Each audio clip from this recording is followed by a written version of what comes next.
Voilà, bonjour. Permettez-moi d'abord de rajouter un mot sur le dernier poème que nous avons vu au cours précédent. Je crains en effet que, pressé par le temps, je n'ai pas eu le loisir de bien expliquer ma propre interprétation, quelque peu différente des commentateurs, sans toutefois l'annuler. Donc vous voyez le poème « Omo ubeshi, sora o fumikeru, koma no ato o kyo made taruru, sue ni sumu shito ». Je vous redonne plus clairement ma traduction. Pensons-y bien à celui qui au terme demeure, faisant jusqu'à ce jour descendre la trace du poulain qui parcourt le ciel. Je ne reviens pas sur l'explication du poulain, etc. Nous le retrouverons un peu tout à l'heure. Cette traduction est plus conforme à la syntaxe que si l'on prend le syntagme sue nitsumushito au sens des gens qui vivent dans la période de la fin. Ce n'est certes pas impossible, mais l'on voit mieux, avec mon interprétation, le lien avec le Honji Suijaku, n'est-ce pas, la descente de la trace, et comme la plupart des poèmes de ce type. Comme c'est un poème qui relève de la vérité authentique du Shintai, Sue ni Sumushito, il faut bien le considérer comme celui qui est au terme, c'est-à-dire le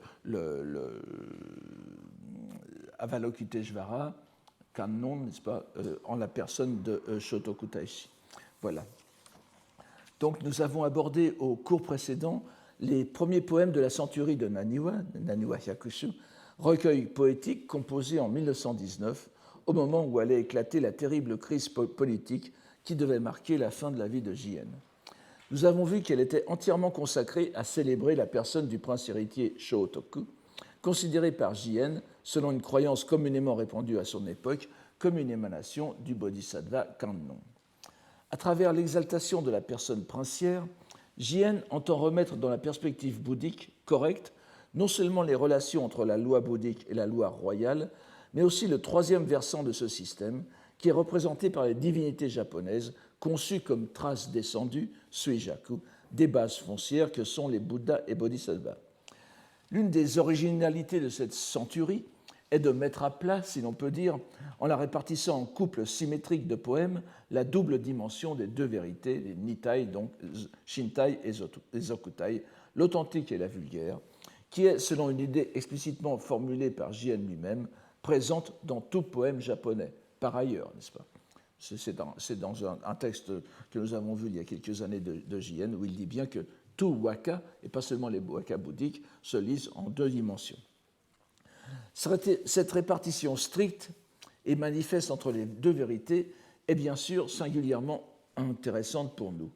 Elle nous offre un corpus établi par la plus grande autorité scolastique de son époque, où l'on peut trouver des séries systématiques d'associations d'idées en japonais correspondant aux deux aspects de ce dogme essentiel dans le Tendai. C'est pour nous une occasion exceptionnelle d'examiner ce que les Japonais du Moyen-Âge, les plus lettrés d'entre eux en tout cas, comprenaient concrètement par ce dogme des deux vérités. Il faut reconnaître que l'attribution des poèmes à telle ou telle vérité est parfois fort délicate, ainsi que nous l'avons vu avec le poème sur Sue ni Sumushito. Les commentateurs se fondent simplement sur l'alternance pour la déterminer, ce qui est certainement l'intention originelle de Jien. Mais comme nous l'avons souligné, notre moine poète est trop profondément imprégné de doctrine Tendai pour imposer entre les deux dimensions une séparation absolue. Et nous allons en avoir encore tout à l'heure la confirmation, et puis dans la dernière partie du cours d'aujourd'hui. Certes, il y a des poèmes qui sont situés sans ambiguïté sous l'une des deux vérités. Je donnerai ici un exemple tout à fait éclatant, qui se caractérise par deux traits, le vocabulaire et l'allusion personnelle. Le voici, n'est-ce pas, ce poème. Zokutai no goja no nori no. Alors, il faut lire ici goja no ho no plutôt que nori. Vous comprenez déjà pourquoi, je suppose. Donc, goja no ho no naka ni nao, ukimono watada wagami narikeri. Parmi les entités, nombreuses comme les sables du Gange, de la vérité profane, je trouve que Zokutai est mieux traduit par vérité profane que vérité vulgaire dans le contexte qui nous intéresse ici. Donc, parmi les entités nombreuses comme les sables du Gange de la vérité profane, bien plus encore sinistre est ma propre condition. Nous voyons ici JN employer résolument une série de termes bouddhiques sino-japonais, Zokutai, Goja et Ho, en principe bannis des poèmes waka, n'est-ce pas, vous le savez, fussent-ils bouddhiques, mais nous avons déjà vu chez lui trop d'exceptions à cette règle pour nous en formaliser encore. Remarquons que le caractère Ho doit bien se lire en lecture phonétique, c'est-à-dire Ho, car la lecture explicative kun, nori, ne permet pas en principe de transmettre le sens de dharma, n'est-ce pas, de sarvadharma. Si le Ho, c'est le shoho no Ho. Et donc, et vous savez que lorsque, nous allons le voir d'ailleurs, lorsque Jien veut traduire le sens d'entité phénoménale de dharma, il le traduira par nanigoto, naniwa no koto, qui est le jeu de mots constant de cette centurie. J'y reviendrai dans un instant. La comparaison avec les grains de sable du Gange provient bien sûr du Sutra du Lotus et de nombreux autres sutras par ailleurs. En outre, le poème s'ouvre sur la mention explicite de Zokutai en sino-japonais, ainsi que Jien le fait dans certains de ses poèmes, souvent lorsqu'ils sont associés à un rite. La seconde partie du poème met à première vue l'auteur lui-même en scène, mais nous avons déjà souvent vu que dans la poésie japonaise, le pronom de la première personne du singulier ne correspond pas forcément au « je » européen. Il n'y a pas de distinction entre singulier et pluriel. Parfois même au contraire, même lorsque le poète semble se désigner personnellement, il faut le plus souvent le comprendre comme représentant la communauté des croyants. Il vaut mieux traduire donc par notre condition. Quels que soient les détails, nous n'avons aucune hésitation à classer ce poème dans la vérité profane. C'est marqué dessus, en quelque sorte. En revanche, aucun des poèmes ne mentionne explicitement le Shintai en sino-japonais. Nous trouvons cependant au moins un poème qui, comme celui que nous venons de voir, explicite la vérité authentique par un assemblage de termes sino-japonais. Le voici. Yoba, Yona, c'est le na répète simplement le yo, n'est-ce pas? Donc je vais le traduire par le monde, oui le monde. 2 lettres seulement, tadaf, tamoji. 2 lettres seulement le soutiennent. La voix de Bouddha et le principe de la nature d'entité. Vous voyez que Hotoke no Michi est en japonais, mais Hosho ou bien Hojo, n'est-ce pas? On peut le lire à l'époque. Voire Hojo même, mais lisons ici traditionnellement Hosho no Dito, n'est-ce pas? Hotoke no Michito, Hosho no Dito, et pas Kotowari. Donc le monde, oui le monde, 2 lettres seulement le soutiennent, la voix de Bouddha, c'est Do, n'est-ce pas? Et le principe de la nature d'entité, Ri. Il n'y a sans doute aucun terme du vocabulaire bouddhique sino-japonais dont le sens s'approche davantage du terme philosophique européen d'essence que le mot Hosho que nous avons ici. Traduction du sanskrit dharmata est considérée le plus souvent d'un sens fort proche, voire comme synonyme de jisso, l'aspect réel, la réalité. Jisso, qui, comme vous le savez, est un terme clé du lotus, du sutra du lotus et du tendai. Le Hosho désigne l'essence profonde, sous-jacente, immuable des entités phénoménales. Le Hosho, c'est ce qui est derrière le Shoho, n'est-ce pas? Moromoro no Ho. Mais en même temps, la dimension transcendante où demeure le Bouddha encore de loi, Dharmakaya, n'est-ce pas? Hoshin, le Ho no Mi. J'ai déjà, me semble-t-il, rappelé plusieurs fois que dans ce traité fondamental de la dogmatique Tendai, qui est le scalpel adamantin, le Kongo Beeron, la nature d'entité, Hosho, est considérée comme identique à la nature de Bouddha, Busho. C'est dans un passage célèbre du Kongo Beeron. Dans ce poème, Jien, donc, pose comme fondement, au sens littéral du monde, le composé, puisqu'il faut mettre les 2 caractères ensemble, Michi et Kotowari, Dodi. C'est pour lui, en tout cas, effectivement un terme fondamental, car c'est l'un de ceux qui reviennent le plus souvent dans son traité historique, le Gukansho. Dodi était vraiment une catégorie constamment répétée dans ses exposés.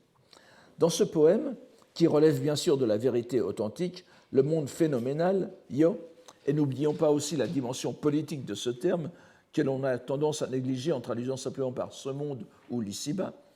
Donc le monde phénoménal s'appuie donc sur un principe, Ri, qui se développe en voie Do, pour opérer dans toutes les dimensions de l'existant. Nous avons ici ce qui se rapproche le plus d'une définition de la vérité authentique dans cette centurie.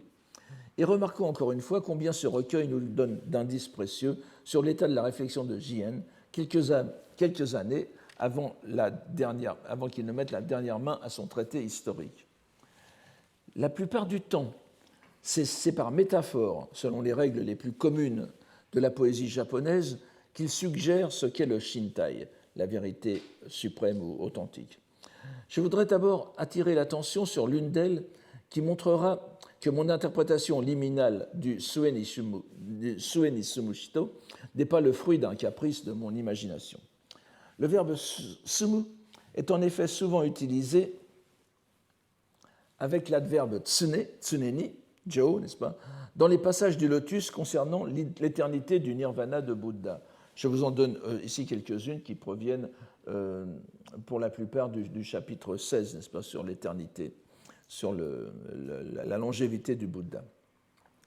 Jien utilise souvent, alors vous voyez que vous avez Tsuneni Sumu, Joju, qui se trouve très fréquemment développé dans les Shakyoka bouddhiques en Tsuneni Sumu. Je vous donne quelques exemples, n'est-ce pas, je demeure éternellement à prêcher cette loi, ou je demeure toujours ici à prêcher la loi, et je demeure toujours ici, c'est-à-dire parmi vous, derrière le voile expédientiel qu'est mon entrée en nirvana, n'est-ce pas, puisque le nirvana est un expédient, comme vous le savez bien. Et vous voyez que l'expression fusai, josai, que nous allons voir tout de suite, josai, tsuneni adi, n'est-ce pas, kokoni tsuneni adi, et fumetsu, messezu, je n'entre pas dans le nirvana. C'est exactement ce passage qui va être vu dans un instant. Alors, Jien utilise souvent, pour illustrer cette pérennité de l'existence cachée du Bouddha au beau milieu du monde des hommes, l'image de la lune du matin, Ariake no Tsuki. Ariake no Tsuki. C'est donc la lune du matin, la lune. Alors, il y a parfois des ambiguïtés dans les poèmes, parce nous allons parler, comme tout à l'heure, de Yo no Fukurutoki, au plus fort profond de la nuit, mais c'est un peu comme dans la chanson des Mamas and des Papas, n'est-ce pas, The darkest hour is just before dawn. C'est la lune du matin suit la profonde obscurité qui précède l'aurore. Alors, voici ce poème qui est tiré de la Centurie du Lotus, n'est-ce pas? Vous voyez qu'il est avec le Josai Tsuneni Adi ici. Et sur lequel, donc, ce n'est pas la centurie de Naniwa, c'est la centurie du Lotus. Mais je vous le donne comme prélude. Alors, on ne distingue plus de la nuit noire le jour. Sur le mont des Aigles, toujours elle est paisible, la lune du matin. Rappelons aussi que le mot descriptif nodoka, itsumo nodoka ni ari, vous voyez le itsumo nodoka ni ari, vous avez le jo zai, itsumo jo tsuneni ari zai, n'est-ce pas? Et les jeux de mots télescopés avec adiake. Donc rappelons aussi que le mot descriptif nodoka évoque presque toujours le nirvana chez Jien et bien d'autres poètes du Moyen-Âge japonais. Par le kudai, donc la citation scripturaire sur laquelle est fait le poème, nous apercevons que le mot ariake, qui est là et qui brille, pourrait-on se risquer à traduire, est appelé par le verbe zai ari du terme original chinois. Donc dans ariake no tsuki, vous avez la réminiscence du zai, n'est-ce pas? Cela explique bien la métaphore. Par-delà le nirvana, c'est le Bouddha demeurant en sa dimension la plus sublime qui est évoqué par ce terme, le corps de loi, donc le Hoshin, et à travers lui la nature de loi, Hosho, et l'aspect réel, Jisso. Nous voyons sans peine la relation avec le poème vu à l'instant sur Hosho no Di, Hosho no Kotowadi. Lisons dans la centurie de Naniwa, donc celle qui nous occupe aujourd'hui, deux poèmes où apparaît le terme Ariake no Tsuki, placés tous deux sous le signe de la vérité suprême, Shintai, qui nous confirme que c'est bien la même idée qui les relie. Voici le premier.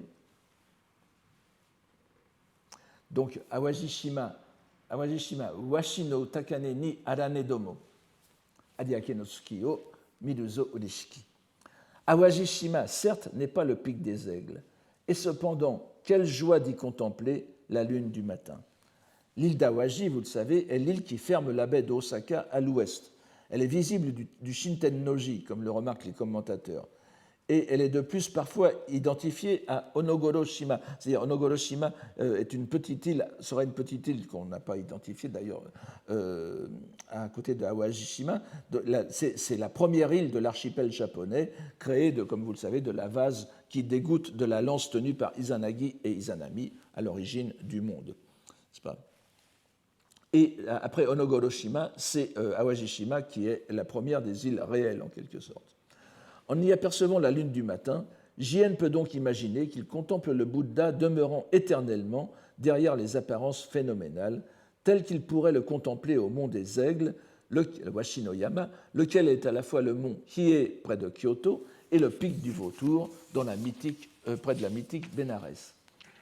Mais c'est bien sûr avant tout le Sutra du Lotus qui est ainsi désigné. Nous voyons bien, n'est-ce pas,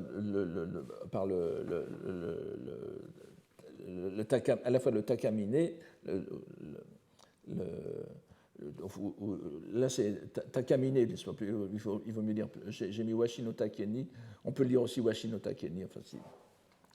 Mais c'est bien sûr le Sutra du Lotus qui est désigné par le Takamine ou le Takane que nous avons ici. Nous voyons bien comment ce poème s'accorde avec celui du Dori vu précédemment, lequel soutient le Dori, le monde phénoménal. En même temps, le toponyme d'Awaji est encore utilisé par Jien dans cette même centurie, avec une connotation plus remarquable qui est imposée quasi naturellement par l'orientation géographique. Donnons-le rapidement, car il semble nécessaire de nous représenter au mieux toutes les associations d'idées qui se développent dans ces poèmes. Le voici. Nishinuyuku Awaji no Shimano, Shima Oroshi. Shima Oroshi, c'est donc le vent qui descend de l'île, n'est-ce pas? Mukae no kumo o fuki harau nayo. Ô vent qui souffle, descendant d'Awaji en direction de l'ouest, ne va pas balayer le nuage qui vient à notre rencontre. Nous voyons que Awaji, ici exprimant l'ouest, c'est tout naturellement le paradis d'Amida qui se présente aussi aux yeux de l'esprit du fidèle. En regardant Awaji, par-delà Awaji, il y a la terre pure de l'ouest. Le second poème où apparaît Adiake no Tsuki apparaît également comme une mise en contraste de l'apparence phénoménale et de la réalité qui se cache derrière elle. À la colline de Hase, Hatsuseyama, je passe sur les modifications phonétiques, je vous donne les alternances de graphie aussi. À la colline de Hase, plutôt que maintes fois entendre Iku idi ai no kane yorimo, donc plutôt que de maintes fois entendre la cloche du soir, au vent des pins d'attente en la nuit sombre, la lune du matin. J'essaye de rendre tant bien que mal l'accumulation des sens, comme d'habitude. On voit qu'il s'agit d'un poème fort intriqué. Et je vous donne en seconde version les caractères chinois pour que vous puissiez mieux suivre, n'est-ce pas? dont il faut démêler les imbrications pour bien le comprendre, bien que le sens général s'entende assez facilement. Haseyama est un toponyme poétique de la province de Yamato, donc le Yamato qui est un synonyme du Japon aussi. La cloche en question désigne bien sûr celle du temple connu sous le nom de Hasedera, qui est à présent l'un des hauts lieux de l'école ésotérique Shingon, de la branche Buzanha, ce n'est pas le Tendai donc, mais qui était encore à l'époque de Jien un monastère dépendant du Kofukuji de Nara. Le Kofukuji qui est le centre de l'école Hosso, dont le système scolastique hautement élaboré pouvait rivaliser avec celui du Tendai en matière de doctrine ésotérique. Et vous savez qu'il y a eu un débat constant entre le Hossoshu et le Tendai dans la première partie du Moyen-Âge.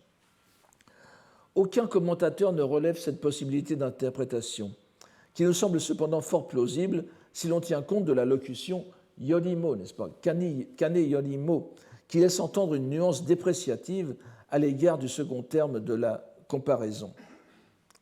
Donc, plutôt que d'entendre la cloche du soir, c'est la lune du matin. Donc la cloche du soir, il semble bien qu'il y ait une allusion aux doctrines du Hossoshu, n'est-ce pas, par le Hasedera.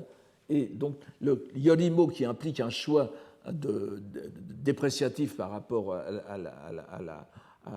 au comparé, n'est-ce pas? C'est le Matsukaze, l'attente du Sutra du Lotus qui est à prendre en considération, laquelle est symbolisée par le Adiake no Tsuki, la vérité vraie, authentique, qui est derrière le phénoménal. Le Hososhu serait en quelque sorte ici considéré comme une école phénoménale. Relevons, phénoménal au sens de circonstanciel. Relevons en passant le jeu de mots habituel sur Matsukaze, bien sûr, qui est développé par le verbe fuku. Vous voyez que fuku veut dire à la fois fuku, souffler, et fukuru, se faire tard.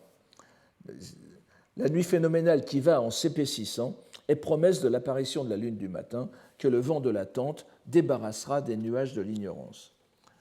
Remarquons en passant que presque tous les poèmes que nous lisons ne sont pas intégralement consacrés à l'une des deux vérités, mais qu'ils insistent sur le passage de l'une à l'autre, ceux relevant de la vérité profane insistant sur l'aspect de la descente, taru, les autres insistant sur la révélation du réel dans le phénoménal, comme Adiake, n'est-ce pas, en une parfaite illustration poétique du dogme dit d'ouverture du circonstanciel pour manifester le réel. C'est un des gui, n'est-ce pas, le plus souvent répété de l'école Tendai. C'est le mouvement même de la scolastique Tendai. Kaigon, on ouvre le circonstanciel, on ouvre comme on ouvre une noix, n'est-ce pas? On ouvre ce qui est le kari no mono, karina no mono, pour révéler ce qui est à l'intérieur, c'est-à-dire le jitsu, le réel, minori, n'est-ce pas, l'authentique. Et je vous rappelle que le synonyme de minori chez JN, c'est Makoto, nous allons le voir tout à l'heure. Bien évidemment, le moyen privilégié de faire passer dans le monde profane la vérité du monde supérieur est le langage. Nous avons vu plus haut que l'allusion la plus directe de JN se référait à deux caractères chinois, futamoji. Mais le fait même qu'il poétise en japonais nous dit assez le rôle qu'il entend donner à cette langue dans ce que l'on pourrait appeler l'économie du salut. 3 poèmes mentionnent le terme privilégié par JN pour désigner la langue, et singulièrement le japonais, kotoba ou kotonoha. Nous en verrons un 4e poème qui nous offrira un furtif aperçu de ce que JN pouvait vraiment penser en cette période de fin de la loi. Le premier poème relève manifestement de la vérité profane, invoquant un événement fondateur dont les prolongements sont encore constatés par JN aujourd'hui. Ikani toyo, mukashimo shaka no nori no koto wa kikikonu shito mo aru yo narikeri. Comment se fait-il qu'en notre âge encore, aru yo narikeri, qu'en notre âge encore, il s'en trouve pour ne pas venir écouter les paroles de loi, comme autrefois pour Shakyamuni. Oui. Mukashimo shaka no nori no koto wa kikikonu shito mo aru yo narikeri. Vous voyez qu'il y a encore une fois la superposition de deux temps et de 2 épisodes. L'allusion est transparente ici à l'épisode des moines outrecuidants, vous vous souvenez des Zojoman no Biku, n'est-ce pas, qui, au chapitre 2 du Sutra du Lotus, se retirèrent de l'assemblée de loi où le Bouddha allait révéler le Sutra du Lotus, jugeant qu'ils n'avaient plus rien à apprendre de cette prédication du Bouddha. Ici donc, Kotoba désigne le message du Bouddha, comme cela arrive souvent dans les poèmes de JN. Et l'on ne trouve nulle question particulière sur la nature de la langue qui le transmet. Un autre poème, tout en se rapportant à la langue de la prédication du Bouddha, encore désigné par Kotoba, insiste sur la diversité des facultés d'intelligence des êtres, rappelant en cela le chapitre 6, le 5 du Lotus, n'est-ce pas, sur les yakusohon, les herbes médicinales, les simples. Je vous le donne ici, et faites attention à Wakite izuru kotoba wa, ou bien Wakite izuru kotoba wa, n'est-ce pas? Il faudrait mettre une pause entre les deux. Alors, onaji tsuizutsu, fukasa asasa o shirushito no naki. Vous voyez que Je vous passe sur les difficultés des manuscrits, etc. Les commentateurs les ont très bien résolus à mon sens. Tsui Zutsu ou Tsui Tsu, ce sont les puits traditionnels japonais dont le puits est de forme cylindrique, n'est-ce pas? Donc, n'insistons pas là-dessus, c'est simplement un puits. Les paroles qui jaillissent en leur diversité, wakite et waku, jaillir, n'est-ce pas? Les paroles qui jaillissent en leur diversité proviennent d'un même puits, dont plus personne ne sait reconnaître la vraie profondeur. Fukasa Asasa. Bien que ce soit présomptueux de souligner, présomptueux de ma part, aucun commentateur ne paraît avoir tenu compte du sens de fumbetsu, n'est-ce pas, qu'il y a dans le verbe waku du début, c'est-à-dire la discrimination, la distinction, distinguer, dont le sens manifeste de jaillir tend bien sûr à masquer les autres sens. Wakite doit donc ici s'entendre comme la diversité phénoménale de la parole originellement une du Bouddha, ceux qui l'accueillent ne pouvant plus en mesurer la portée en cet âge de fin de la loi. Cette idée rejoint donc la précédente, et il est inutile de préciser que le poème relève de la vérité profane. Le poème suivant est l'un des tout derniers du recueil, et l'on pourrait y trouver valeur de conclusion. Waka no Uraya, n'est-ce pas? Koto no ha, kaze ni tatsunami o kokoro ni kakete, shigiru to shire. Au rivage de Waka, Waka no Ura, le toponyme, n'est-ce pas? Les feuilles des paroles, en vagues poussées par le vent, déposées en mon cœur, sache que c'est en allégeance. Je vous donne cette première traduction. On remarquera combien ce poème est proche de celui qui concluait la centurie sur Pochui, n'est-ce pas, Hakurakuten. Vous voyez que Koto no ha kaze no fukikureba yosete zo kaesu waka no uranami, n'est-ce pas, du pays de Chine, quand souffle le vent des feuilles de parole en retour, quand souffle le vent des feuilles des paroles en retour de sa venue, les vagues de la plage de Waka. Donc les vagues de la plage de Waka, c'est-à-dire les poèmes japonais, sont en quelque sorte le contre-effet, le feedback, n'est-ce pas, du vent venant de la Chine.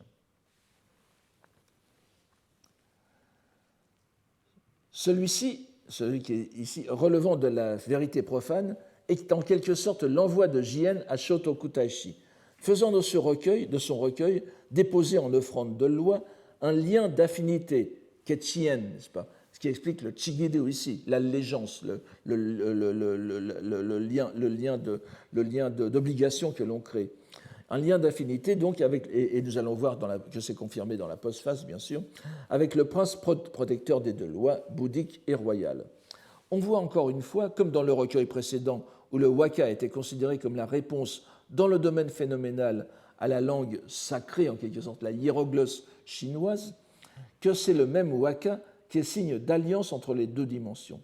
Il sera sans doute inutile de rappeler que c'est le mouvement même que nous avions discerné dans le Waka no Eishu il y a 2 ans. Avant de passer à un quatrième poème plus problématique, je pense qu'il serait intéressant de voir le poème qui suit immédiatement celui-ci sur Waka no Ura. Relevant de la vérité suprême. Il illustre aussi ce que nous avons dit sur la compréhension profonde que peut avoir des relations entre les deux vérités un moine poète du Tendai tel que Jien. Ici encore, nous pouvons remarquer l'ambiguïté de la distinction entre les deux vérités. Bien que mis sous le signe du Shintai, de la vérité suprême, nous pourrions très légitimement hésiter sur son appartenance. Le voici donc. Ukiyo nimo, makoto no michi no sumaigusa, sumaigusa, tori awase tsutsu, tsuyozo koboruru. Même en ce monde et en cet âge, n'est-ce pas, c'est le monde et l'âge dans lequel il vit, même en ce monde, en cet âge sinistre, tandis que je prends et tresse les lignes de liseron, tori awasetsutsu, les tiges de liseron, de la voie du réel, les tiges de liseron de la voie du réel, makoto no michi no sumaigusa, mes larmes coulent à flot. La variété de liseron appelée herbe de sumo, n'est-ce pas, sumogusa, sumaigusa, c'est le liseron hirugao en japonais, tire son nom de la tendance de ses tiges à s'enrouler entre elles, comme le rappelle très bien aussi le nom latin de ce genre botanique, n'est-ce pas, qui est convolvulus, n'est-ce pas, ce qui est entouré en convolute. Donc on voit très bien l'image.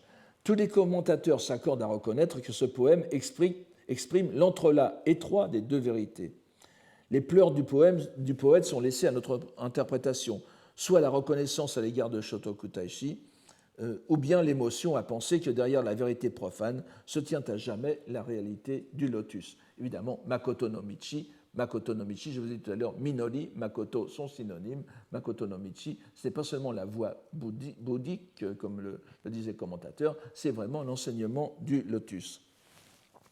Mais revenons pour en finir ici avec l'aspect langagier plus ou moins explicitement traité par J.N., à un poème qui nous donne à réfléchir. Alors il est un peu compliqué, mais Urei no sho, Urei no sho, non pardon, Urei no o, Ikue wagami ni matouran, Kurikae sabaya. Alors on peut lire Shitsu ou Shizu, maintenant à l'époque de J.N. on disait Shizu no Odamaki. Kurikae sabaya, Shizu ou Shitsu no Odamaki. Alors le Urei no o, c'est la lecture en japonais de Shusho, n'est-ce pas, Chushu en chinois, c'est-à-dire le fil du chagrin, littéralement.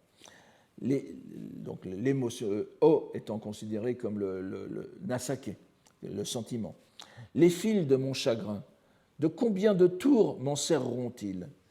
Si je pouvais de nouveau enrouler à l'envers, n'est-ce pas, enrouler à l'envers, la pelote des tissus d'antan. Ce poème s'inspire de poèmes plus anciens sur lesquels nous ne revenons pas, en particulier de Issei Monogatari. Le terme qui nous intéresse est shizu, dans la locution shizu no odamaki. Odamaki désigne à présent une fleur, l'encolie, mais le sens ancien est pelote, appuyé par le terme introducteur shizu, qui signifie un genre de motif tissé japonais ancien. C'est considéré comme typiquement japonais, une espèce de symbole de la japonitude, si j'ose dire, dans les poèmes anciens. L'ancienne prononciation était shitsu, mais il est prononcé shizu à l'époque de Heian, donc à l'époque de J.N. Il est donc homophone du terme dépréciatif bien connu qui s'écrit avec sen, n'est-ce pas, iyashi, qu'on lit aussi shizu, qui désigne donc tout ce qui est de basse condition et parfois ce qui se rapporte à soi-même. Donc on peut penser que J.N. joue de cette ambiguïté pour se désigner lui-même et s'insérer plus explicitement dans son poème, n'est-ce pas? C'est le Kurikae Sabaya, n'est-ce pas? Si je pouvais repartir à zéro, en quelque sorte. Tout ce que j'ai fait ne sert à rien. Je voudrais pouvoir revenir à l'époque où je commençais et reprendre les choses de façon plus efficace.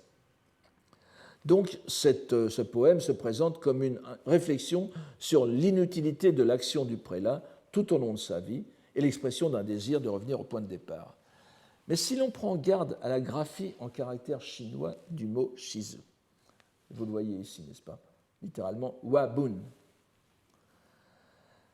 Et si l'on admet que cette graphie doit intervenir, même s'il n'est pas exprimé, si elle ne se présente pas explicitement dans l'intelligence du texte, ce poème prend une orientation langagière inattendue.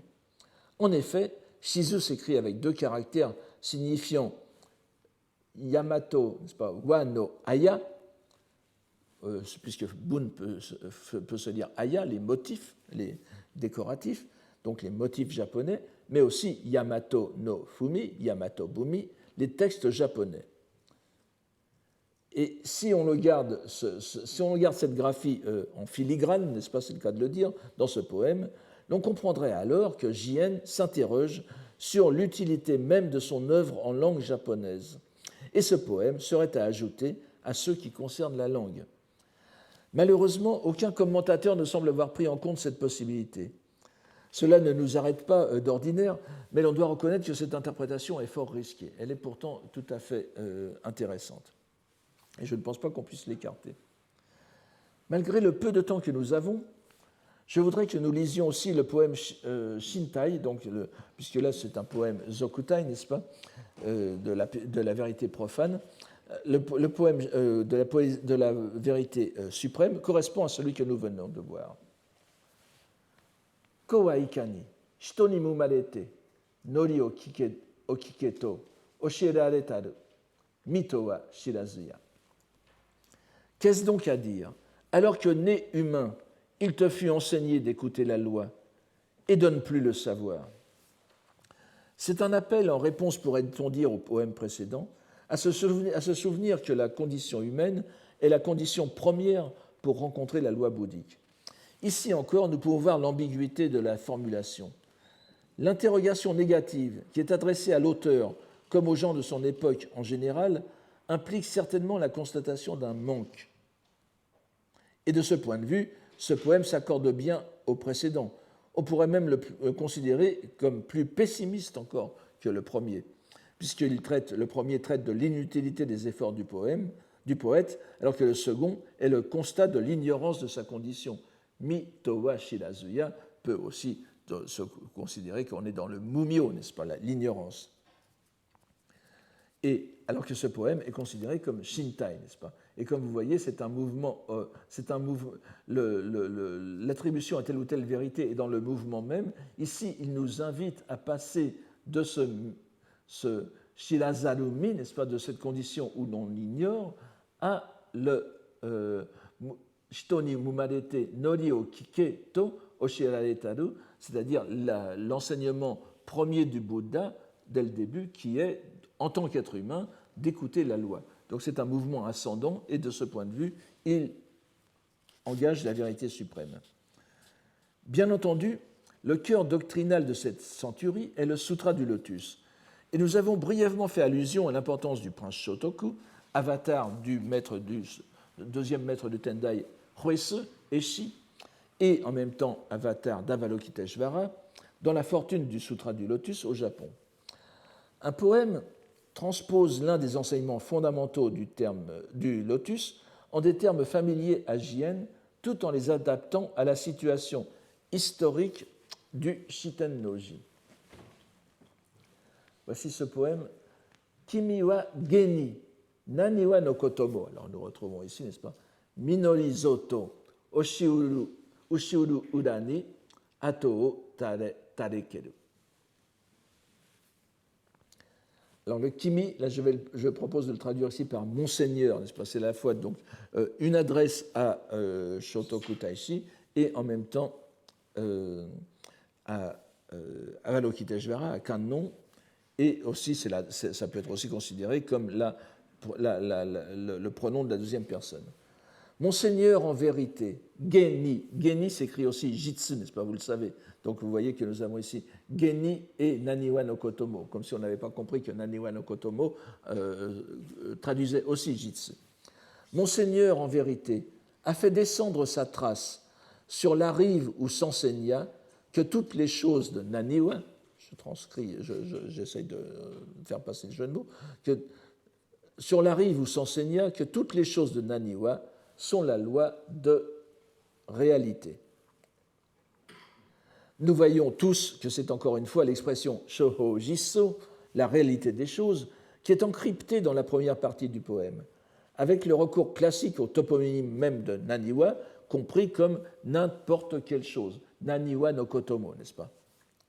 Naniwa no Kotomo, Nanigotomo.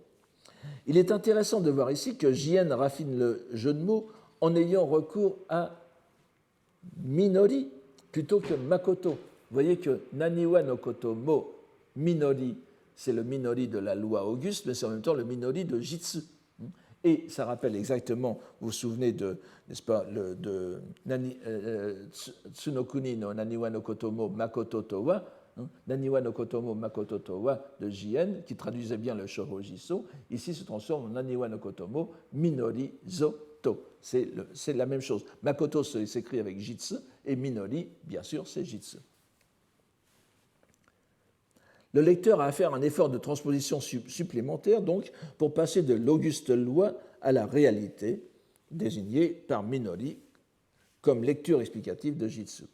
Ce poème est bien sûr placé sous la vérité authentique et présente le prince Shotoku comme le transmetteur de la loi du lotus. Mentionnons très rapidement comme habile harmonisation du lotus et de la terre pure ce poème dépendant encore une fois de la vérité suprême, Shintai, dans lequel Jien fusionne les deux écoles en quelque sorte. Regardez comme c'est habile, n'est-ce pas? Mukashi yori nori no hachisu o ike ni mite. Kono o tera ni kokoro sumitsutsu. De longue date, contemplant dans l'étang le lotus de la loi, c'est en ce grand temple que notre cœur va se purifiant. En mêlant les deux locutions, Nori no Hachisu, d'une part, que l'on retrouve dans le titre du Sutra du Lotus, Myo Ho Ren Gekyo, Ho Ren Nori no Hachisu, et Hachisu no Ike, l'étang des lotus, l'étang de la terre pure, où les fidèles renaissent chacun sur un lotus au pied d'Amida. Donc en mêlant ces deux locutions, Jien réalise poétiquement l'harmonie présidant au Tendai Jodo-kyo, n'est-ce pas, le syncrétisme Tendai, terre pure, qu'il a pratiqué tout au long de sa vie, formé qu'il fut dans le haut lieu de ce système qui est le Shoren de Kyoto. Bien entendu, le motif central de cette centurie est la personne du prince Shotoku. Nous n'avons plus le temps d'examiner les poèmes d'examiner en détail les poèmes qui traitent de la personne même du prince, mais lisons-en quelques-uns. Et celui-ci d'abord, le 8e de la centurie. Oui, je vous donne deux chiffres à chaque fois, vous l'avez vu. Le premier chiffre, c'est le chiffre dans la centurie. Le second chiffre, c'est le chiffre dans l'ensemble des œuvres de Jien, n'est-ce pas, dans le Shugyokushu. Alors, il contraste avec celui que nous venons de voir, dans lequel le prince, sous le signe du Shintai, de la vérité suprême, était le dispensateur du Sutra du Lotus. Nous sommes cette fois dans la vérité profane. Alors, Haru no Kusani, Shigiru, encore une fois le verbe Shigiru, Shigiru shirushi no kai mo araba, tegai ni nareyo, mumayado no miko. N'insistons pas trop sur les différentes allusions. Alors, si au terme du printemps, l'alliance miraculeuse garde sa vigueur, de ta main nourris-nous, ô prince de l'écurie, Mumayado no Miko. C'est bien ça, n'est-ce pas? On pourrait le traduire plus noblement par connétable. N'oubliez pas que connétable, c'est comis tabuli, le comte de l'étable, qui veut dire écurie au Moyen-Âge. Nous retrouvons ici, bien sûr, l'affaire du poulain de Kai, de la province de Kai, Kai no Koma, dont je vous ai parlé, c'était le dernier poème de la dernière fois. Et n'oubliez pas que Kai, qui signifie la province de Kai, correspondant à peu près au Yamanashi-ken actuel, c'est aussi Kai Ade, Kai Nashi, ça vaut la peine, ça ne vaut pas la peine, et c'est efficace, n'est-ce pas? Vous voyez ici, donc le Kai mo Alaba, si ça garde, s'il est encore en vigueur, n'est-ce pas, on dirait. Donc, nous retrouvons donc l'affaire du poulain de Kai avec le même jeu de mots. Passons sur les herbes du printemps et les liens à travers tout le poème, qui servent surtout à introduire la façon dont le prince, dans la biographie légendaire, apprivoisa le poulain en le nourrissant de sa main. De même, les fidèles seront nourris et éduqués à jamais par l'efficace action du prince. L'alliance en question se réfère certainement à celle du premier poème d'invocation à Avalokiteshvara. Vous saviez qu'il y avait aussi le terme Chigiri dedans, la base foncière du prince Shotoku. On peut y voir aussi l'alliance des Bouddhas et des kami japonais sur lesquels nous n'aurons pas le temps d'insister ici. Disons simplement que la centurie ne les oublie pas. Nous voyons donc bien ici illustrer le double mouvement par lequel on peut distinguer ce qu'entend Jien par vérité suprême et vérité profane. La première considère les circonstances pseudo-historiques, légendaires de Shotoku, comme ici, l'histoire du poulain de Kai, et la seconde est une invitation à remonter du profane à sa source authentique. Trouvons confirmation de cette lecture dans le poème Vérité profane, qui suit immédiatement celui sur Shotoku comme dispensateur du Naniwa no Koto no Minori. C'est le poème que nous avons eu tout à l'heure. Inishie no Hijiri no Miko no Ikanareya Ai Mizarishi ni Koishikarura. Ça se présente comme un poème d'amour en quelque sorte. Comment se fait-il que pour le saint prince de temps si ancien et jamais rencontré, j'éprouve un tel amour? L'adjectif koishi peut évoquer aussi bien l'amour humain que le regret ou la nostalgie, le désir de rencontrer quelqu'un. Expression on ne peut plus typique de l'émotion humaine plongée dans le monde des passions, elle s'applique bien à la vérité profane, où le mieux que l'on puisse faire de ces passions, les bonno, est de les réorienter vers un but salvifique. Ce qui aurait pu facilement être un poème amoureux, n'est-ce pas, dans sa dernière partie, est donc transformé en imploration au personnage central de la dévotion de Jien, et c'est une belle illustration du verbe hirukaesu, n'est-ce pas, vous vous souvenez, le verbe hon, n'est-ce pas, qui est au milieu de la célèbre citation de Pochuyi sur le Kyogen Kigyo, les paroles spécieuses de la poésie, que l'on doit réorienter, renverser, inverser vers de plus nobles fins. Donnons un autre poème qui, bien qu'il puisse nous sembler fort proche en sa tonalité, est placé sous la vérité suprême. Encore une fois, vous voyez que c'est très difficile de distinguer. Waga kimi ni owari toru chou tsukihiyo wa nao ikutabi mo tazunemo-san. À mon Seigneur, bon, on comprend mieux quand même, on comprendrait mieux quand même qu'il soit sous la vérité vulgaire, profane. À mon Seigneur, combien de fois encore me faudra-t-il demander le jour et l'heure où ma vie prendra fin? Vous voyez que owari toru, qui est une locution assez rare, c'est vraiment prendre fin, et il désigne la fin de la vie. Presque au terme de la centurie, c'est une imploration tournée vers la fin et donc vers l'avenir, alors que le précédent se rapportait au passé circonstanciel, ce qui suffit à justifier la répartition. Vous voyez, le owari toru, c'est la Renaissance. Remarquons en passant que, comme vous le voyez, le mot, je parle de circonstanciel, qui traduit souvent, avec lequel je traduis le mot gon, n'est-ce pas, l'antonyme de jitsu, le circonstanciel, le provisoire et le réel.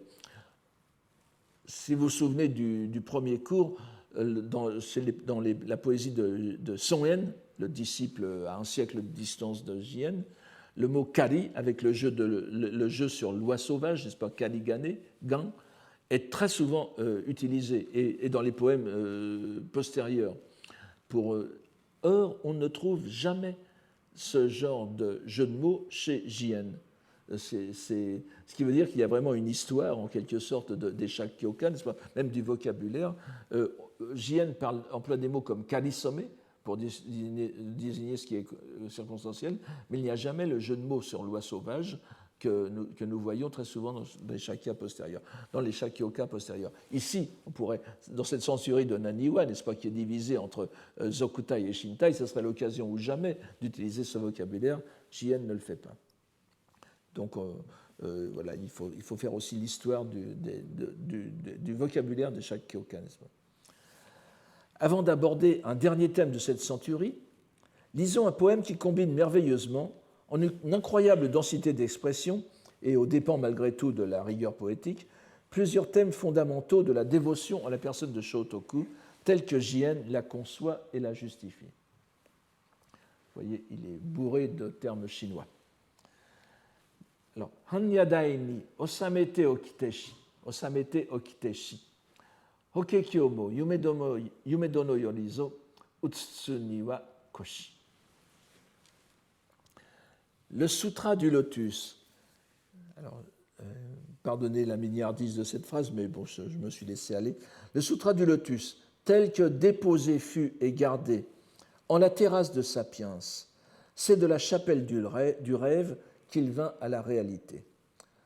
On ne sera certainement pas étonné de trouver ce poème sous le signe du Shintai. Il combine la légende de Shotoku, élaborée comme nous l'avons vu au milieu du 8e siècle sous l'influence des moines chinois arrivés au Japon autour de Ganjin, et les vues postérieures. Il relie l'un des plus anciens lieux bouddhiques japonais, le pavillon du rêve du Horyuji, le Yumedono, bien sûr étroitement lié à la géographie traditionnelle du prince, puisqu'il a été fondé en principe par le prince Shotoku, et c'est l'Ikaru Gadera, n'est-ce pas? Et nous avons vu aussi, enfin nous n'avons pas vu, mais dans ce Yumedono se trouve une statue de Guzekannon, l'Avalokiteshvara sauvant le monde, Yosuku, qui est saluée au début de la centurie, n'est-ce pas? Et dont Shotokutashi est considéré comme un avatar. Nous avons rappelé que c'était dans cette chapelle qu'il serait entré en méditation, le prince Shotoku, pendant toute une semaine, afin d'aller reprendre son exemplaire personnel et corrigé du Sutra du Lotus, celui qu'il possédait au Hanyadai, ou Hanyaji, n'est-ce pas, du monastère de Kozan, ce que je vous donne ici, alors qu'il était le maître du pic du sud, le Nangaku Daishi, c'est-à-dire Eshi Huese, le second patriarche du Tiantai chinois. Nous retrouvons ici, sans étonnement donc, le même enchaînement d'idées que dans le poème de la Centurie du Lotus que nous avions cité auparavant. C'était ce poème. Il faut y penser, c'est bien notre existence qui est à déplorer, en la demeure de loi réelle, Minori no Yado, ni est la matière de nos rêves. Miru Yumezo Naki.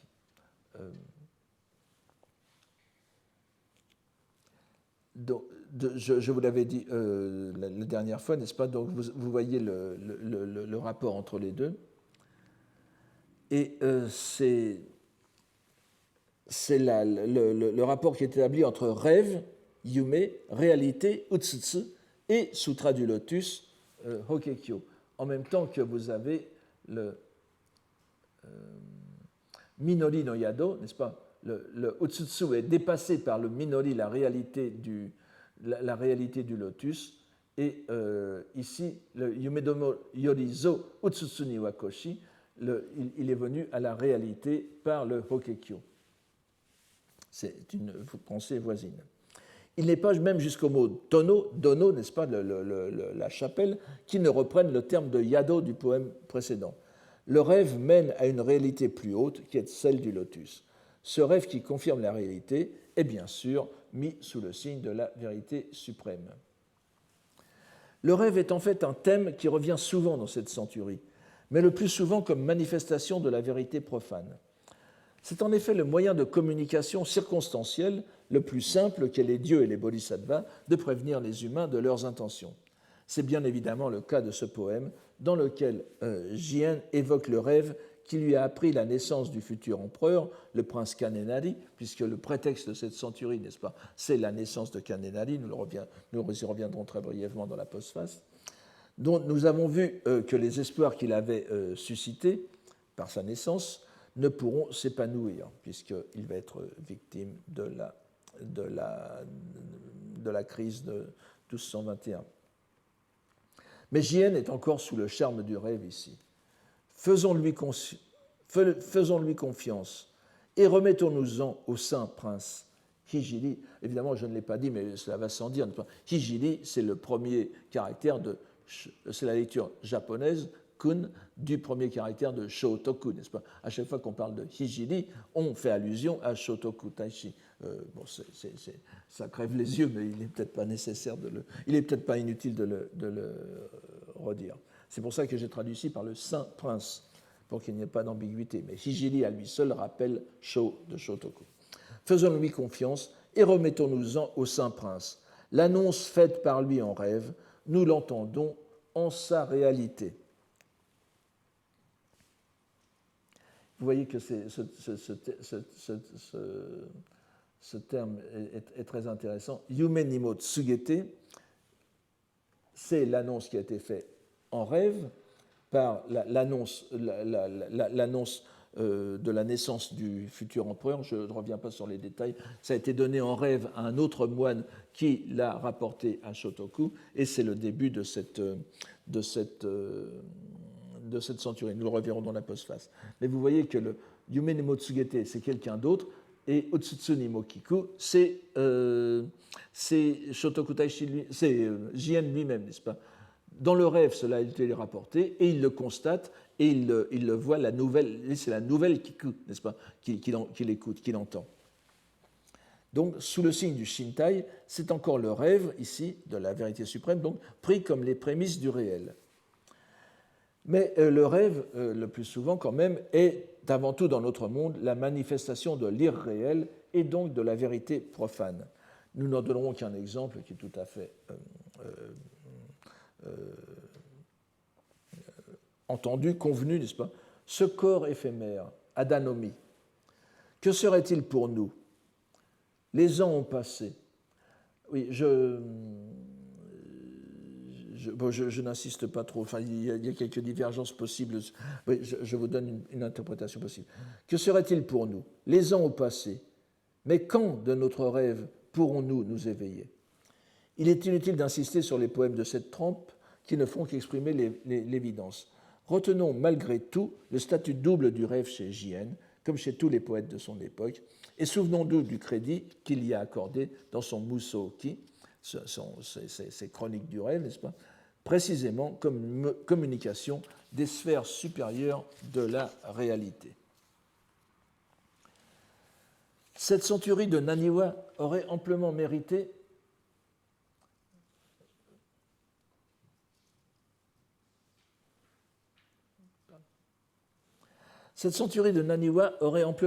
que nous y consacrions tout notre cours.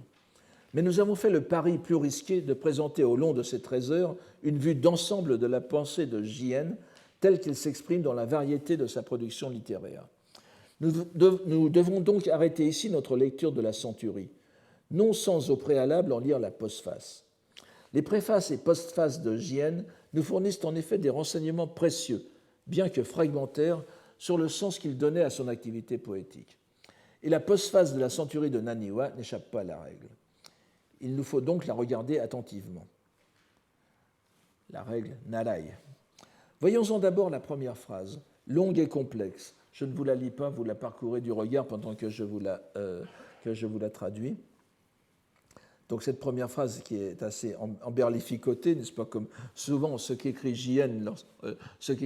En prose, alors que sa poésie est le plus souvent assez rationnelle, au point qu'on l'a appelé, on pourrait presque la dire prosaïque par certains moments. Lorsqu'il écrit en prose, il est beaucoup plus diffus, sauf dans le Gukansho. Et encore que là aussi, son style donne parfois beaucoup de fil à retordre à ceux qui veulent le comprendre. Donc voici cette première phrase. L'un des usages, narai, de la poésie japonaise, Yamato Uta, veut que si l'on s'en tient trop strictement au thème choisi, n'est-ce pas, le dai, j'ai parlé de kudai tout à l'heure, le poème ne saurait prendre forme, sugata o emajiki, ne saurait obtenir la forme, n'est-ce pas. Et cependant, quand on pense que si le grand maître Jikaku, je n'ai pas insisté là-dessus.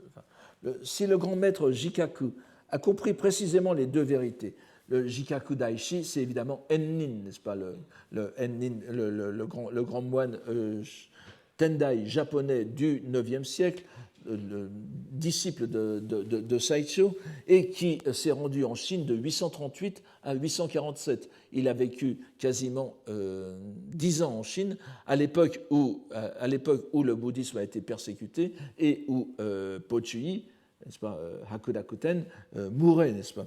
C'est donc un témoin exceptionnel. Il a laissé, bien sûr, ce fameux Nitogu Hoki, n'est-ce pas, ses mémoires de son séjour en Chine. Alors, ce qui est important, pourquoi J.N. le cite-t-il? C'est que Ennin était le grand fondateur de la tradition ésotérique du Tendai, du Taimitsu, n'est-ce pas? C'est en quelque sorte, si je puis me permettre, le Kukai du Tendai. C'est une simplification et j'espère que ceux qui m'écoutent ne prendront pas comme argent comptant, mais c'est lui qui a vraiment bâti le système ésotérique du Tendai. Et c'est... à part ça, on parle de poèmes de Jikaku Daishi ici. Il y en a un dans le Shinko Kinshu. Le Shinko Kinshu, donc, qui a été fait à l'époque de J.N. et auquel J.N. a certainement participé. Il y a seulement un poème de Jikaku Daishi, de Ennin, un poème tout à fait banal, justement, sur les ans qui s'accumulent. Et je ne vous le cite pas parce que ce n'est pas peine de s'y arrêter, mais on peut penser que, justement, il le prend comme exemple de la vérité profane, n'est-ce pas? Donc, voici, je reprends la phrase de J.N. Et cependant, quand on pense que si le grand maître Jikaku a compris précisément les deux vérités, sous-entendu, c'est par la poésie, et que les poèmes qui expriment l'intention profonde, Go Honni, n'est-ce pas, Moto no Kokoro, du prince héritier, Taishi, n'ont pour condition N de leur création que la loi de Bouddha. À la pensée donc que même la dimension la plus profane, Bonzoku no Kata, soutenue par la matière de ce monde, Konoyo no Jitai ni Uketaru, Jitai, vous voyez, la substance littéralement la substance terrestre, la substance. Donc Shakespeare parlait de la matière dont sont faits les rêves. Ici, c'est la matière dont est fait le monde, n'est-ce pas? Donc, est soutenue par la matière de ce monde. Cette matière est en son fond, n'est-ce pas? Soko, le caractère qui est donné ici, c'est soko. Cette matière est une avec l'essence de la loi. Sous-entendu, il faut comprendre ici Soko wa mina hitotsu nareba, mina hosho to hitotsu nareba. Est une avec l'essence de la loi. On ne peut plus dès lors renoncer à la poésie japonaise. Utao steji, tote. Et pour peu que l'on insère sashi yose habereba, sashi yoseru, sashi yosu, sous-entendu des allusions aux deux vérités, dans les élégants poèmes anciens, Nabiyaka naru shiki no furukoto, les paroles anciennes, n'est-ce pas, furukoto veut dire ici les poèmes anciens. Donc pour peu que l'on insère des allusions aux deux vérités, c'est sous-entendu, n'est-ce pas, sashi ireru, pour peu qu'on mette quelque chose, sashi yoseru, qu'on ajoute quelque chose dans ces élégants poèmes anciens, il devient alors difficile de distinguer le sens des deux vérités, c'est-à-dire que les élégants poèmes ne relèvent plus seulement du zokutai, de la vérité vulgaire, là pour le coup, mais aussi de la vérité sainte suprême. On reconnaît sans peine ici l'ombre de la citation centrale de Pochuyi sur les Kyogen Kigo, dont je vous ai déjà parlé, les Kyogen Kigo au Hirogaesu. La dernière proposition est ambiguë. Signifie-t-elle que la distinction entre les deux vérités est difficile à faire entre les poèmes, oui, comme l'a tenté de faire Jien dans cette centurie, ou est-elle difficile à discerner dans un même poème? Mais je vous ai donné mon interprétation. Voyons la suite. Après ce préambule général, Jien va présenter ce qu'elle a voulu faire. Ça commence par Shikawa aredo, kokoro o yaritaru koto wa kotoba no narai nareba, etc. Malgré tout, épancher son cœur, kokoro o yaru, c'est se débarrasser l'esprit, littéralement, c'est kokoro o harau. Épancher son cœur étant l'usage de la poésie, dans l'intention profonde, omoi nagarani, omoi mamani, omou mamani, dans l'intention profonde de faire pénétrer irekashi, ce qui veut dire haireyo, n'est-ce pas? Dans l'intention profonde de faire pénétrer dans la voie de réalité, encore une fois, Makoto Minori, si peu que ce soit, j'ai mêlé Majiroete aux fleurs de Yoshino et à la lune des nuits d'automne, c'est-à-dire les clichés poétiques traditionnels, une lumière qui se répand, comme je le pense, dans tous les horizons. Izukata ni mo chirijiri ni hikari ya sasu. C'est une allusion certainement à Wako Jin, n'est-ce pas? Hikari o yawaragete chiri ni dosu, se adoucir sa lumière pour se mêler au monde. Vous savez bien que dès que l'activité poétique est en jeu avec un moine poète, c'est ce Hikari o Yawaragu, et le terme de Yawaragu est sous-entendu ici, qui est derrière. Et malgré cela, s'ils sont dépourvus de splendeur poétique, Nioi, c'est vous vous souvenez du poème, n'est-ce pas, de Kukai, légèrement antérieur à Jien, ici, pas Kukai, mais le poème, le Idoha no Uta, qui est tardif et n'apparaît qu'à la fin de Heian, mais Idoha Nioedo, n'est-ce pas, ce ne sont pas les couleurs qui sentent, mais les couleurs qui sont splendides. Donc, une lumière. Alors, si peu que ce soit, j'ai mêlé aux fleurs de Yoshino et à la lune des nuits d'automne une lumière qui se répand, comme je le pense, le ya, n'est-ce pas, dans tous les horizons. Et malgré cela, s'ils sont dépourvus de splendeur poétique, ils ne méritent pas d'être pris en considération.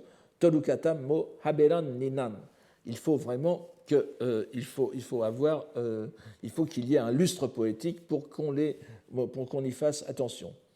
Je n'ai fait que m'en remettre à mes inclinations, kokorozashi ni makasete, et ne veux que rendre hommage à l'auguste compassion, on aware, du prince héritier.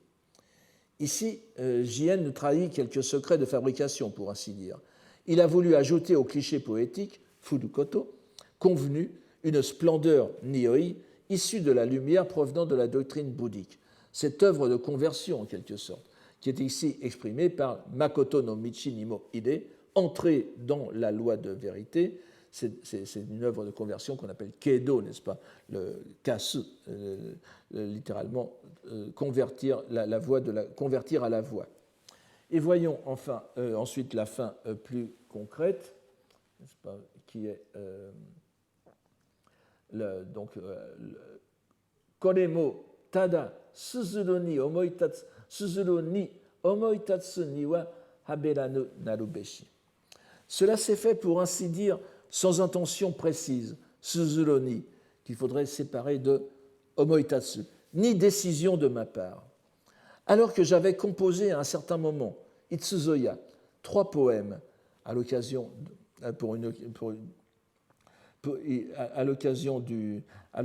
de la naissance du futur prince héritier, il avait composé 3 poèmes. Mais quelqu'un me rapporta un rêve. Alors je n'insiste pas sur la personnalité de ce quelqu'un, c'est un moine du nom de Kuin, mais n'insistons pas là-dessus. Quelqu'un me rapporta un rêve selon lequel le prince héritier et son épouse, Kisaki, vous voyez que c'est une obsession chez Jien, n'est-ce pas? Il y a le prince, le souverain, le roi, l'empereur et sa parèdre, en quelque sorte, Kisaki, n'est-ce pas? Et son épouse lui avait accordé leur attention. Noju, le terme ici, n'est-ce pas? Noju osameuku veut dire accorder une attention à quelque chose, n'est-ce pas? Donc, Noju Haru-sama, les 3 poèmes qui ont été faits par Jien ont attiré l'attention du prince héritier dans son monde supérieur dans lequel il est actuellement. Et donc, aussi, comme le veut, pensais-je, la coutume, fuzoku, c'est un terme très de prédilection, encore une fois, vous le savez, de Jien, aussi, comme le veut, pensais-je, la coutume de notre pays, laquelle n'est pas sans raison, kotowari no moya tote, à partir du premier jour de l'année, puisque c'est un jour d'affinité, en no haruhi, c'est un en nichi, jusqu'au 4e, j'achevai la composition que j'écrivis en un livre de 100 poèmes afin de les offrir, sous-entendu, à Tatematsuri Tamae, n'est-ce pas? C'est l'ordre qui a été donné à Jien Tamae de l'offrir Tatematsuru à, sous-entendu, Shotoku, donc, afin de les offrir à Shotoku Taishi sur la commande, sur la commande du grand chambellan de la maison de l'impératrice, Chugu Taibu. Ce Chugu Taibu, c'est Fujiwara no Noriie, qui était le fils de Yoshitsune, n'est-ce pas, le grand poète Yoshitsune, qui a participé au Shinko Kinshu, mais Yoshitsune est aussi le père de l'impératrice à l'époque Rishi, ou bien qu'on lit aussi Ritsuko, donc la mère de Kanenari. Vous voyez que tout cela est en petit comité, n'est-ce pas? Donc j'écrivis un livre ikkan de 100 poèmes, afin de les offrir à Shotoku Taishi sur la commande du grand chambellan de la maison de l'impératrice. Il l'avait fait donc pour lui, mais Noriie en a eu vent et lui a demandé de le mettre au propre et d'en faire un don solennel. Nous voyons bien ici les raisons politiques et domestiques de la composition de cette œuvre. Et nous avons aussi une illustration de l'idée de Sokue dont je vous avais parlé au début, c'est-à-dire la composition rapide. Ce n'est pas improvisé, c'est rapide, puisque cette centurie s'est faite en 4 jours. Il est évident que Jien n'avait pas sa bibliothèque autour de lui, ce qui rend d'autant plus précieux ce témoignage d'une activité poétique où se mêlent étroitement le profane et la scolastique. Nous pouvons à présent aborder le grand ouvrage de Jien. Ce que nous avons vu depuis le début de l'année constitue une introduction à l'univers intellectuel que nous allons découvrir à partir du prochain cours. Et je vous remercie de votre attention pour aujourd'hui.